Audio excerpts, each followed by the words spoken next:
नमस्कार, मैं हूं सुरेश झा। हरिद्वार में साधु संतों की धर्म संसद में जो कुछ हुआ है पूरा देश उसको देख चुका है। जहां पर साधु संतों ने हिंदू राष्ट्र की घोषणा के साथ साथ जो कुछ कहा वो देश की सौहार्द बिगाड़ने के लिए काफी था। हालांकि जब बात मीडिया में आई तो बात बहुत दूर तक चली गई। पुलिस भी तुरंत हरकत में आ गई, पुलिस ने भी मामला दर्ज कर लिया। लेकिन यहां सवाल यह उठता है कि साधु संतों की धर्म संसद में जिस तरीके से हिंदू राष्ट्र को लेकर जो बात कही गई है देश के हित में है, कैसे हमारा देश में सौहार्द बना रहेगा। आज इसी विषय पर हमारे साथ बातचीत करने के लिए मौजूद हैं कानून के जानकार हैं वीरेंद्र प्रताप सिंह चरक। आइए इनसे बातचीत करते हैं। सर, आपका बहुत बहुत स्वागत है हमारे चैनल में।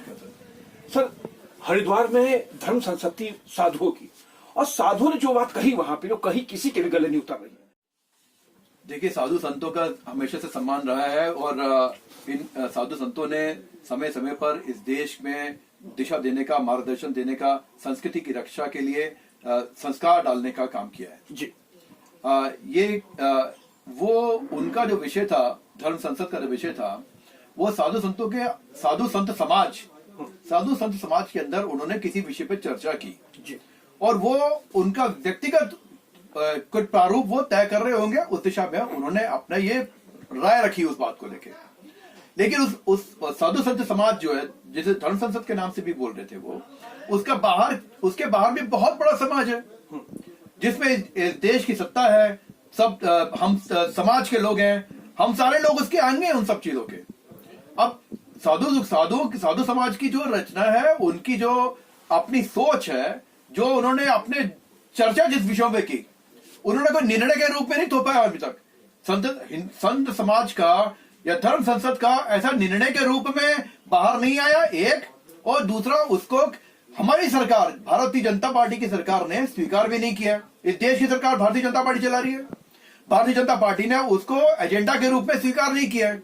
तो जब तक देश की सत्तारूढ़ दल उसको स्वीकार नहीं करता है, तब तक वो माना नहीं जा सकता। तब तक यही माना जाएगा कि समाज के एक हिस्से का वो एक ऐसी आवाज है, लेकिन वो पूरी तरह स्वीकार्य नहीं है। लेकिन चरक साहब, यहाँ सवाल ये खड़ा होता है कि वो स्वीकार है कि नहीं है, ये बात का विषय है।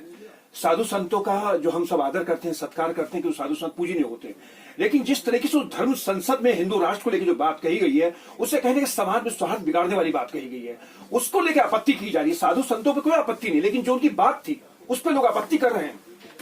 संत समाज की अपनी एक सोच होती है, समाज में सभी वर्गों की अपनी सोच होती है। कोई वर्ग किसी भी विषय पर अपनी एक राय रखने के लिए स्वतंत्र है, लेकिन अल्टीमेटली सारे समाज के लोग, सब समाज के लोग, सभी वर्गों के लोग मिलकर एक दिशा, देश की दिशा निर्धारण करते हैं। साधु समाज की एक राय एक प्रेशर ग्रुप के रूप में तो हो सकती है, लेकिन अगर अल्टीमेटली जब वोट के माध्यम से, चुनाव के माध्यम से बात आएगी, तो उसकी स्वीकार्यता जो है तब सिद्ध होगी। तो उस विषय को लेके मेरे को लगता है कि संत समाज के विषय में ऐसी धारणा रखना कि उन्होंने देश में किसी प्रकार की ऐसी बात की हो जिससे आप जो कह रहे हैं कि देश में अशांति का वातावरण बनने की बात हो रही थी, मेरे ख्याल में ऐसा उचित नहीं है। तमाम लोग इसका विरोध करें, साधु संतों की जो इस बात को, उसको हेट स्पीच के तौर पर देख रहे हैं। कौन सी स्पीच जो थी, कौन सी बात जो थी वो हेट स्पीच थी, और कौन सी बात जो थी speech on the basis of facts था। इस बात के निर्णय जब तक जिन लोगों ने ये बात की, जिनकी चर्चा के विषय में हम बात कर रहे हैं, उनसे जब बात नहीं होगी और जब उनसे उस विषय में स्पष्टीकरण जब तक नहीं आएगा, तब तक नहीं कहा जा सकता कि वाकई ये बात जो थी ये हेट स्पीच थी या नहीं थी। लेकिन ये सही है साधु संतों इस तरीके से हिंदू राष्ट्र की घोषणा करना और तमाम तरह मुस्लिम संगठन के लिए, मुस्लिम समुदाय के लोगों के लिए अपशब्द कहना उनके लिए, तो क्या ये सही था कहीं किसी तरीके से, ये स्वीकार है? मैं इस बात के दो पहलू आपसे रखना चाहता हूं। पहला पहलू तो यह है कि साधु संत समाज इस देश के अंदर साधु संत समाज जो है, उसके लिए जाने की जगह कहां है? या तो वो नेपाल जाएंगे, जो आज की डेट में नेपाल भी एक सेकुलर प्रदेश बन चुका है, या फिर भारतवर्ष में रहेंगे। भारतवर्ष से अगर कल को भारतवर्ष का अगर प्रारूप बदल जाता है, तो भारतवर्ष को छोड़ के साधु समाज कहां जाएंगे? और साधु संत समाज कब तक है? जब तक इस देश के अंदर हिंदू समाज की बहुसंख्या है। तो हिंदू समाज की बहुसंख्या के एक वर्ग के रूप में साधु संत समाज की एक अपनी चर्चा है, उनका एक दिशा है, उनकी एक सोच है।